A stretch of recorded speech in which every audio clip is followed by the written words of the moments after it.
Hello students, इस video में हम यूनिट सॉल्यूशन का न्यूमेरिकल सॉल्व करेंगे। स्टेटमेंट देखो क्या है। 45 gram of ethylene glycol C2H6O2 is mixed with 600 gram of water.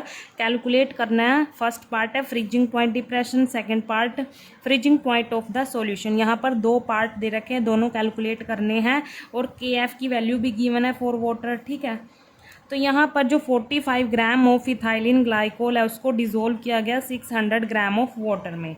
ठीक है, तो यहाँ पर हमने दो पार्ट कैलकुलेट करना है, तो वन बाय वन कैलकुलेट करेंगे इनको।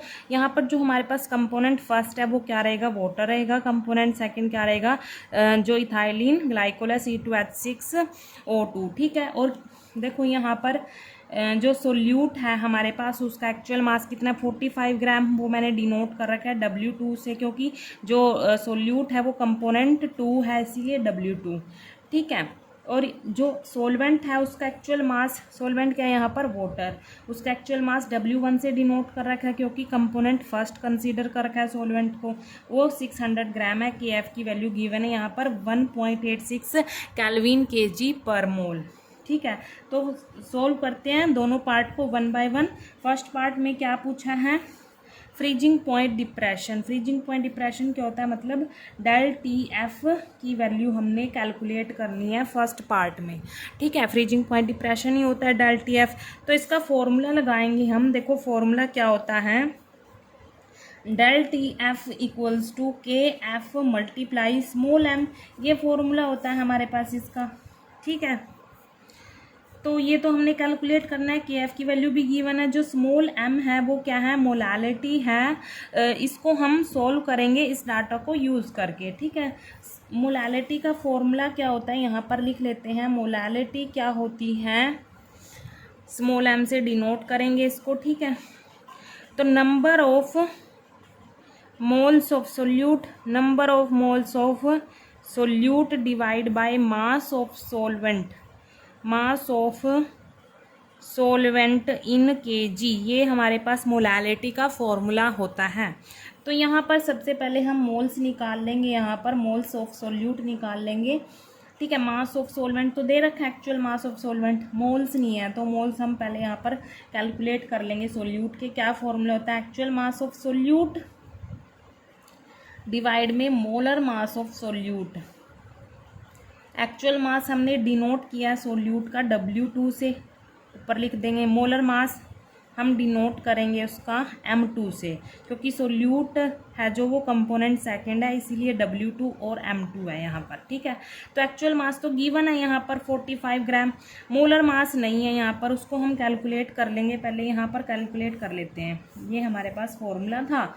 यहाँ पर हम M2 कैलकुलेट कर लेते हैं सोल्यूट का मोलर मास। क्या है सोल्यूट, C2H6O2 इथाइलिन ग्लाइकोल। तो यहाँ पर जो कार्बन का एटॉमिक का मास होता है वो 12 होता है, मल्टीप्लाई कितने कार्बन है 2 प्लस हाइड्रोजन का 6 प्लस ऑक्सीजन का एटॉमिक मास 16, मल्टीप्लाई कितने हैं, ऑक्सीजन 2 हैं।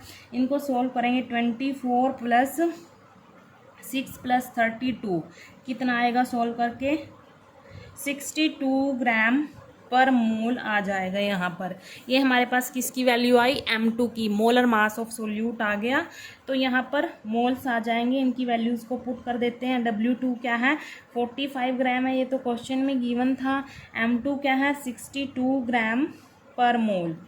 ये यूनिट ग्राम से ग्राम कैंसिल हो जाएगी और इनको हम डिवाइड करेंगे तो हमारे पास कितना आएगा, 0.7258 आ जाएगा। और इसको अप्रोक्सीमेट हम लिखेंगे, क्योंकि जो ये डिजिट है ये 5 से बड़ा है, तो नेक्स्ट वाले में 1 ऐड कर देते हैं, तो कितना आएगा 0.726 मोल आ जाएगा।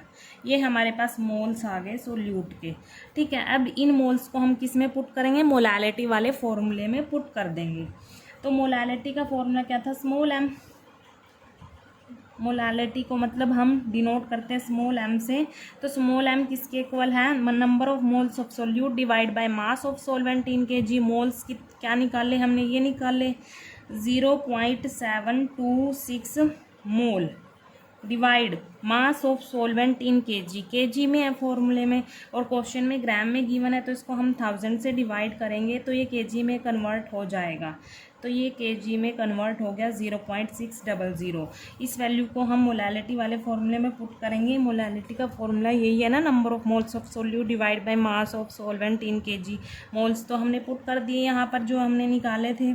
अब मास है जो सॉल्वेंट का वो पुट करेंगे 0.600 kg। इसको अब सोल्व करेंगे स्मॉल m, मतलब मोलैलिटी की जो वैल्यू आएगी वो क्या आएगी 1.21 मोल। ये kg नीचे है ना, डिवाइड से नीचे है, तो ये ऊपर क्या आ जाएगा, इनवर्स में आ जाएगा। ठीक है, मोल पर केजी 1.21 मोल पर केजी। अब इस वैल्यू को हम इस फॉर्मूले में पुट करेंगे। ये हमने क्या निकाला, स्मॉल m की वैल्यू निकाल दी। ठीक है, इस फॉर्मूले में पुट कर देंगे, क्योंकि फर्स्ट पार्ट में हमने क्या निकालना है, डेल टी एफ निकालना है। तो फॉर्मूला दोबारा लिख लो यहाँ पर, del T F equals to K F multiply small M.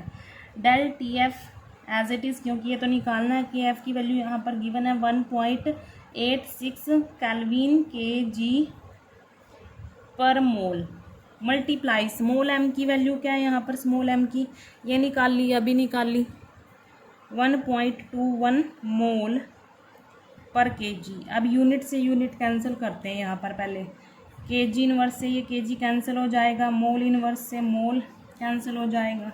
ये बच गया हमारे पास del T F equals to 1.86 kelvin बच गया यहाँ पर, मल्टीप्लाई 1.21। इसको सोल्व कर लेते हैं तो डेल टी एफ की वैल्यू आ जाएगी। इसको मल्टीप्लाई करेंगे हम तो हमारे पास क्या आएगा, ये आ जाएगा हमारे पास 2.2506 केल्विन आ जाएगा। ये ज़्यादा बड़ी वैल्यू है पॉइंट के बाद, तो इसको हम अप्रोक्सीमेट लिख लेते हैं।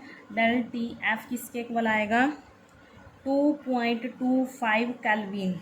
ठीक है, यहाँ तक इस डिजिट तक लिख लेते हैं उसको। तो हमारे पास डेल टी एफ की वैल्यू कितनी आई, 2.25 केल्विन आ गई। क्या था del T F, freezing point depression था, जो कि फर्स्ट पार्ट में पूछा था, freezing point depression. Del T F की वैल्यू हमने निकाल ली 2.25 केल्विन। तो हमने फर्स्ट पार्ट तो सोल्व कर लिया।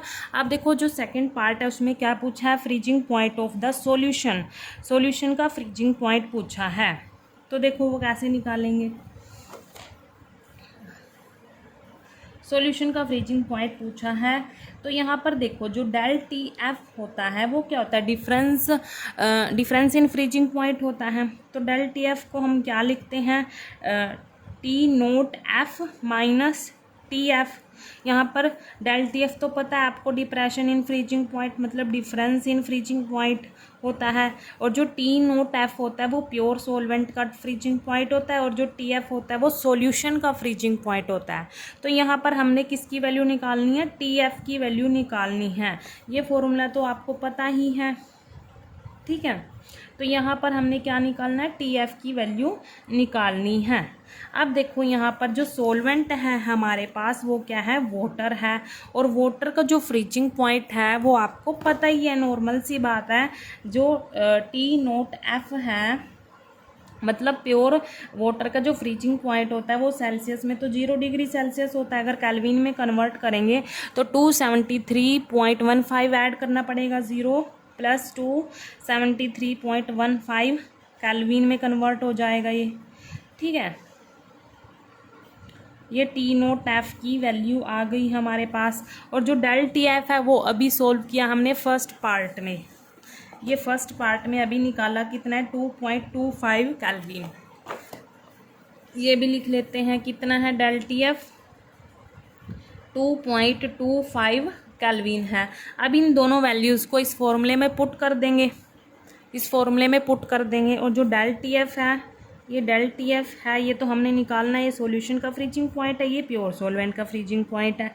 इसको अब फॉर्मूले में पुट करेंगे, पहले इसकी वैल्यू पुट कर दें, 2.25 kelvin equals to T naught F की वैल्यू कितनी है, 273.15 केल्विन माइनस टी एफ। जो चीज़ निकालनी है उसको एक साइड रखेंगे और ये कांस्टेंट टर्म को हम एक साइड रखेंगे। ठीक है, ये minus T F equals to 2.25 kelvin minus 273.15 kelvin, ये आ गया। अब इनको हम सोल्व कर लेंगे तो कितना आएगा, ये कितना आएगा सोल्व करके, -273 0.9 आ जाएगा, माइनस है माइनस कैंसिल करेंगे, TF की वैल्यू कितनी आएगी 270.9। ये यूनिट साथ में चल रही है, ये केल्विन में, ठीक है। तो हमारे पास जो TF है वो क्या है, सॉल्यूशन का फ्रीजिंग पॉइंट है, और वो कितना है 270.9 केल्विन आ गया। ये हमारे पास सेकंड पार्ट था, सेकंड पार्ट में यही पूछा था फ्रीजिंग पॉइंट ऑफ सॉल्यूशन, ठीक है, ये भी हमने निकाल दिया। Thank you.